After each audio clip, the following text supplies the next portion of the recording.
time for one of our panelists, but he's just around the corner, and we're going to begin, and you'll find us on the way. First of all, let me take the opportunity to welcome all of you to this 58th State of the Nation platform. The topic for today, or the theme for today, is land conflicts and evictions in Uganda, implications for achieving Vision 2040. And maybe to just remind ourselves, the vision is a transformed Ugandan society from peasant to modern and prosperous country. On our panel today, we have Honorable Baguma Isoke. I think the face and the name are familiar to the majority of you. Uganda Land Commission, the Chairman of Uganda Land Commission, and Honorable, you are most welcome. We are expecting Honorable Daudi Migereko, who is the Minister for Lands, Housing and Urban Development, and will be shortly in the House. We have Mr. Eddie Gaian Samba, who is here with us. And they will be taking us through this topic today. Colleagues, you will note that both the Vision 2040, the National Development Plan, now called the NDP2, all emphasize agriculture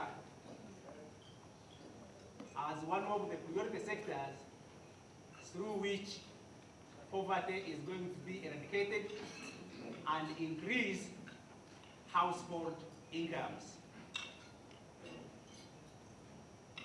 And you also know that land is still and remains the basic asset of the poor. You're also aware of the issues that have arisen of recent regarding land conflicts and evictions. If you've been following the news, I think every day there is a story told about forced land evictions or some conflict somewhere. And definitely this has a lot of implications for the people who depend on land. And therefore, we are going to be answering 3 questions. The first question is going to be about what are these drivers? What is driving actually these land conflicts and forced evictions? What are the implications of this and the mitigation measures? And we'll be listening from the land experts here, Eddie Samba. You are also aware that land entrepreneurs, which in some circles are being referred to as land grabbers, have dispossessed conservation agencies, government institutions, individuals of their land. You're also aware that the Uganda Land Commission has been managing what we call the land fund that is intended actually to address some of the issues that drive some of these conflicts. And we are going to be hearing or listening from the chairperson about the role of the Uganda Land Commission in this and how this fund has been managed to deal with some of these land conflicts. And we hear from the minister, who will be giving us the strategies. What is it that the ministry is doing to manage these conflicts and forced evictions. Once again, let me thank you for finding time to join us this morning. And let me invite our moderator this morning, our brother Mabusa, whom you know very well, to take over from here. Thank you very much. We give you better information and play the best music. We're coming to you live from the Hotel at the 58th State of the Nation Address or Dialogue. Keep saying address. The president is not here. State of the Nation Dialogue, and we're looking at land conflicts and evictions in Uganda, implications for achieving Vision 2040. And of course, you can follow this online by going to our Facebook page and looking for Accord on Twitter as well. The hashtag is STONUG. We'll hand over to our chair for this morning, Mr. Charles Uganda-part. Thank you, Ben. Good morning, ladies and gentlemen, and welcome. A few quick things. Breakfast starts at 7 and ends at 7:30, so that this debate starts at 7:30 going forward. Not 7:30 starting breakfast. We should have started earlier. Well, welcome, and keeping the spirit of stone. People asking, 58 stone? It means we've been meeting in this place for the last 58 times. It's more months than 58, but we've held a meeting every month and this is the 58th. The minister is not yet here, but that shouldn't stop us from continuing with the discussion. So we will get the minister's comments a little bit later. Let's start with the people who are available here to present what they think about the question of the land crisis. And let me take the opportunity to introduce in a little bit more detail some of the panelists that are already here. We have Baguma Isoke. He describes himself as an agronomist by training, a farmer, and a tree grower by occupation. I think that is a little bit inaccurate, so I will go into more detail. By occupation, he does a lot more other things. He says he's a potential investor, evicting and displacing people from their land. This is very factual, very true. He was a member of parliament for Uganda County, Kibale district for 17 years. He was a minister of state for lands for 10 years and chairman of the committee which constructed the chapter or wrote the chapter of land and environment during the Constituent Assembly in 1994. He was also chairman of the National Forestry Authority, and during that time he was responsible for evicting people from forest reserves. Presently, he chairs the Commission of Government Land, which is the Uganda Land Commission. He's happily married to Margaret with grandchildren. Now, I think a little bit of the inaccuracies that about his occupation. I think he spends more time giving away public land than doing agriculture and tree planting, especially school land in Kampala. People have been asking recently. I will ask those questions later. And that rich experience of being a minister and a member of parliament for that long and serving on all those land issues means that he has very rich experience to speak to the topic that we're discussing today. The other person I'd like to introduce in a little bit more detail is Mr. Nsamba Gaia Edi. Mr. Gaia Edi, his professional experience as a land valuer is as old as myself. He's been a professional value. He's a land economist by training and professional valuer for the last 37 years of research and practice in land policy, land tenure, property rights issues, land administration, management, land sector strategic planning and evaluation, natural resources tenure, valuation and land property taxation.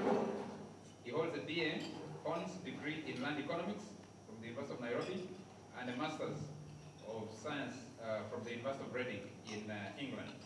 He is a fellow of the Institution of Surveyors of Uganda and a registered surveyor of Uganda.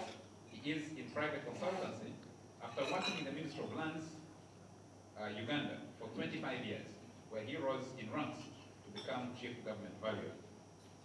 Ladies and gentlemen, we couldn't have been in safer hands this morning, especially when we see land evictions continuing with people with so much experience in land matters. We'll go into that. And later we'll hear from Charles Kapiswa. He's a Programs Director, Ecological Christian Organization, who will give us a snapshot of why he thinks Vision 2040 should leave no one behind. And he'll talk about Karamoja's land and the management of the mineral sector in that area.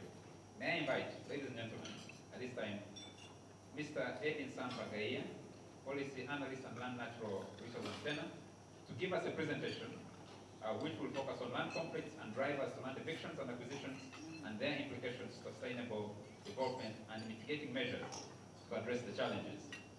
When you can speak as a panelist or on this panel or contributing from the audience, remember that we have audiences outside of here. We have a live broadcast and we have TV people and we have people tweeting and Facebooking, so using social media. Put those audiences in mind and let that help us to manage our time better. Thank you.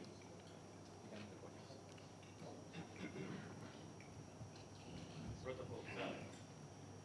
I was requested to handle this topic of land evictions and land conflicts and forced evictions in Uganda and their implications to sustainable development.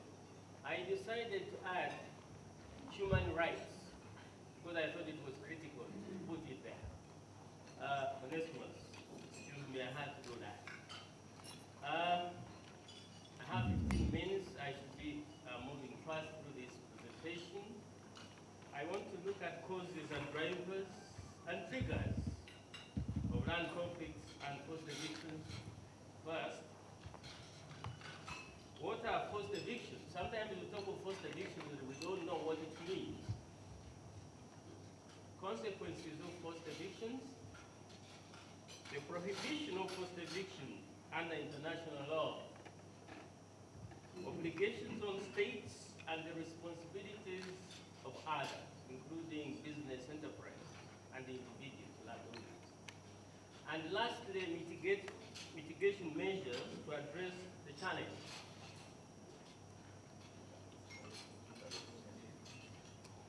Regarding causes and drivers, we have ethnically based conflicts. I don't need to explain that. You have a lot of stuff in the newspaper regarding these ethnicities. Conflict-induced migration, historical legacies in land tenure, where you have the Milo and the occupants, some of them are squatters even, some of them are lawful bona fide occupants. Large-scale land acquisition by investors, the Madivanis of this world and the rest. Government-led development and infrastructure projects is another cause, big driver. And sometimes the power of eminent domain is poorly exercised, and this is a governance issue. There should be some slides, I don't know if you can track them. And we see constantly the perversion of the public interest for private and other non-disclosed interests. That's private interest, public interest. We see a lot of speculation and speculative land acquisition fueled by non-agricultural incomes, money is coming in and people are speculating and buying big chunks of land and displacing people. Corruption and collusion between public and private interests is also another driver, very serious driver in this country. Lack of legal security of tenure, protective legislation and enforcement. Sometimes some laws are not considered legitimate by some sections of this society, and they lead to evictions. I saw yesterday the president saying he's back to 1928 about nominal ground rent, and that's one of the biggest causes of land evictions on Milo, by the way. I'll come back to that some other day.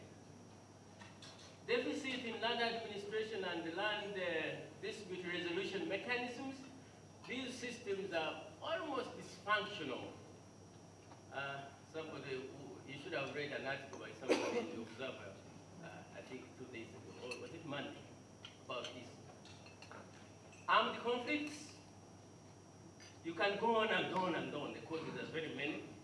Property market forces also are forcing people off the land. Land grabbing, natural hazards, population growth, and so on and so forth. I think that will do for today. I want to delve a little in what are forced evictions. Some people talk of illegal evictions or forced evictions. Forced evictions have been defined at the national level, at UN level. Various elements, separate or combined, define a forced eviction. There has to be a permanent or temporary removal from housing, land, or both. The removal is carried out against the will of the occupants, with or without the use of force. All these things are happening in this country. Carried out without adequate compensation, the provision of alternative housing on land, and the relocation. All access to productive land when appropriate.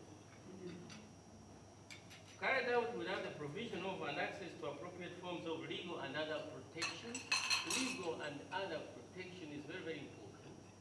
So when those elements are there, then you have forced eviction, either individually or in combination. I'm talking about the elements. Without due process, and when you open up due process, then you have it. And disregarding the state's national and international obligations. The state has international obligation and even national obligation. We have constitutional provisions. We have signed up to so many covenants, which have time permitting. That's why I put the human rights approach, rather aspects to this topic. What are the consequences of forced evictions? There are significant long-term social and economic and livelihood impacts. That's why I wanted to start, because this is the crux of the matter. They intensify inequality, loneliness and homelessness, insecurity for the future when these people are evicted, loss of livelihood. Onesimus was talking about agriculture. You have the statistics, 66% of Uganda labor force is in agriculture. And you can see that Vision 2040, whether we shall get there with these land conflicts and the forced evictions. Increase the social isolation. That's one side of it. I want to say that poverty both is a cause and a consequence of evictions. Because mostly poor people are evicted because they are on land which is not theirs, and they are in swamps and they are forests, and then they're evicted. And when they get evicted, impoverishment continues and it escalates. So you can see this yourself with them. Forced evictions have a severe impact on the rights of women and other vulnerable and marginalized groups. Frustration and the situation of hopelessness, fermenting anger, hatred, and violence. Should have seen those women of power in Amuru, should have seen those women in Soroti, stripping naked. And the Honorable Minister of State is now advising people in Kayunga to strip naked. That is where we have reached sense of hopelessness. Hopelessness, brother. Frustration, anger, violence, people have died. Conflict may contribute to ethnic tensions. We have seen ethnic tensions in Kibale, we have seen them all over. Physical injury and death resulting from violence during eviction. People have died. The newspapers every day has these statistics. Huts burnt, people dead, cows butchered or slaughtered, whatever. I want to look at briefly at the international human rights law, the prohibition of forced eviction under international law. Forced eviction constitutes gross violation of human rights. Forced evictions violate directly and indirectly the full spectrum of civil, cultural, political, and social rights enshrined in international instruments. So we are not just talking about economic issue, it's a human rights issue, including the right to property under Universal Declaration of Human Rights, the right to life under International Covenant on Civil and Political Rights, and we are signatories as Uganda, as a state, by the way. Freedom from cruel, inhuman, and degradation, again, the International Covenant on civil and political rights, the right to an adequate standard of living under the International Covenant on Economic, Social, and Cultural Rights, the right to an effective remedy under the same covenant, the rights to adequate housing and security of tenure. All those are violated during forced evictions. I want to touch on briefly on the obligations on states and the responsibilities of others. States must take measures to prevent the occurrence of evictions. States have to protect all from evictions by third parties. That's the business enterprises, those are the landowners, and the rest. Measures need to be adopted to ensure that the activities of private actors are compatible with human rights. And it has to ensure human rights compliant procedures if evictions are unavoidable. Yeah, I'll be there. I want to say that fully justified evictions may be permissible in justified circumstances. Yes. Even a court, you can have a court order if it is properly secured. But you see, the mode of evicting has to be done with a human rights approach in mind. It has to be done after all feasible alternatives to evictions that address the exceptional circumstances are explored in consultation with the affected community. When the Amuru people say, come and we share in the development, that's the human rights approach. That is an alternative which works. You don't have to chase them. After due process protections are afforded to an individual, group, or community, and the obligations when an eviction is unavoidable, those are the protective procedures which are, again, in international instruments to which we have signed. I think Uganda, the state should look at them closely. The use of public interest argument, it needs to conform to a number of conditions to protect human rights and the rule of law. Be reasonable, it has to be defined in law and foreseeable, subject to control to evaluate their conformity with the Constitution. We have a Constitution and the state's international obligations. There has to be effective recourse mechanisms to those directly or indirectly affected. My presentation will end with the mitigation measures to address the challenge. we have a challenge. It has to be mitigated. One, I'm proposing systematic land demarcation and certification, particularly in the hot spots, the Alpine region and the north. That's where the conflicts and the evictions are high. We need legislative reforms to the land laws so that land laws are fair.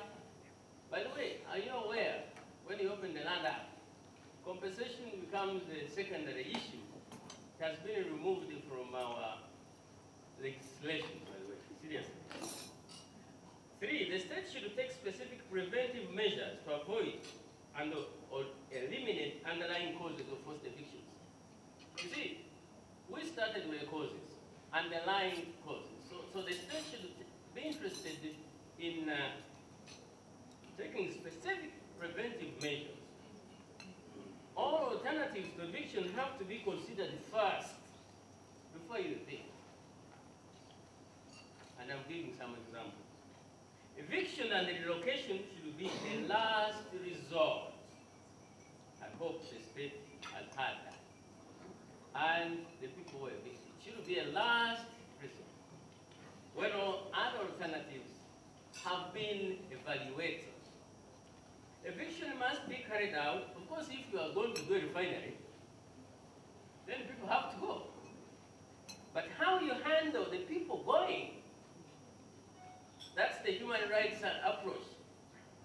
They cannot coexist with the refiners. But the sugar plantation can coexist. That's inclusiveness. Eviction must be carried out lawfully and undertaken in full conformity with human rights standards and in a manner that prevents or mitigates any negative consequences. A human rights-based approach is required in any situation involving evictions. The human rights-based approach to development is very critical. It integrates norms, standards, and principles of the international human rights system into the plans, policies, and processes of development. So we're talking about human rights approach to development, promoting inclusiveness and participation in development. Those are big words. I wish I had time to explain them, but I'm sure we shall get some other time to look at the details of the detailed paper. Ensure the active, free, and meaningful participation of those affected at the development process. We're looking at those those people in Uganda. Involve them in the development process. Special attention should be paid to the vulnerable and the marginalized groups. The rights to information and meaningful consultation. Legal and other remedies should be available at all times.